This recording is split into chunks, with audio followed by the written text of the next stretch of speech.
chrétien pendant voyage li. Chapitre 15.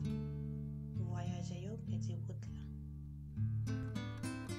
Les nom nan mande yo ki sa yo te vin fè sou tel la. Yo repon li. Se voyage yo pedi route yo.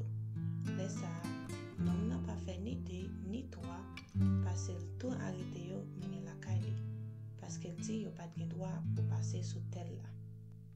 Rive, li fèmè yo nan yon cachot ki senti epi l kite yo la pendant 3 jours, 3 nuits sans manger, sans l'eau.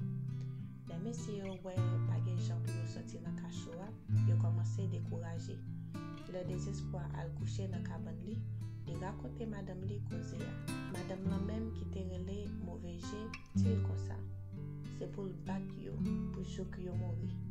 Se kon sa nan demen matin, désespoir ale nan cachot a, li wose messieurs yo correctement. Li tellement bat messieurs yo pa fouti marcher. Men yo aksepte kal la, sans yo pa l'ouvri bouche yo. Le aswe vin rive ankon, li tade messieurs yo ap viv toujou. Mauvais jet, til kon sa. Se pou l bay messieurs l'od touye tèt yo. Le sa, désespoir ale, li di messieurs kon sa. Nou pa bezwen mette nan lide nou yon jou nan sorti nan cachot sa nou. Pi bon bagay nou ta fè, se pou nou touye tèt nou. Se kon sa nan delivre. Les chrétiens ak espérance tan de sa, yon ede l'autre pran courage. Et puis c'est comme ça, yo passe yon l'autre journée encore. Mauvais jet même ti mari kon sa, ki te yo sorti nan la cour non. Le ya wè quantité osman moun ki te la avant yo, se pa même bagay. C'est comme ça yo kite mesi yo ale nan la cour. Mais malgré toute quantité zo tèt mon ak zo jam yo wè, sa pa te fè yo touye tèt yo pou sa. Le désespoir wè sa, li retourne yo nan cachot a et puis demande madame li sa pou l fè. Madame la di kon sa. Gen le yo gen faux clé sou yo, c'est ça qui fait yo espérer sauver. Le nom l'entende ça, li repon. Demain ma va wè sa.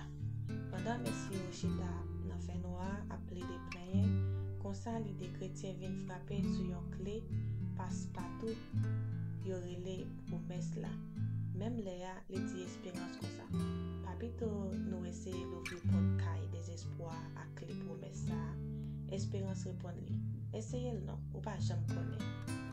Kou chrétien mette clé a nan seri pot la, li tout sezi wèl l'ouvrir tout douce. Même Léa, tout de messieurs yo mette de yo. Mais rive de nan barrière, quand yo pousse l, yon sel bruit ki fet, la même désespoir réveillé.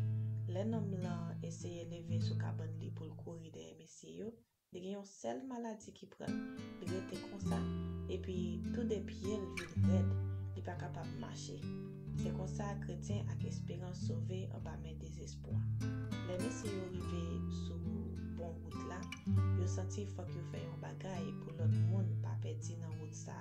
C'est pou sa, yo pren yon gros roche, et puis yo make sou li. Pinga nou pase nan route sa. C'est là yon nom yo rele désespoir ge kay li.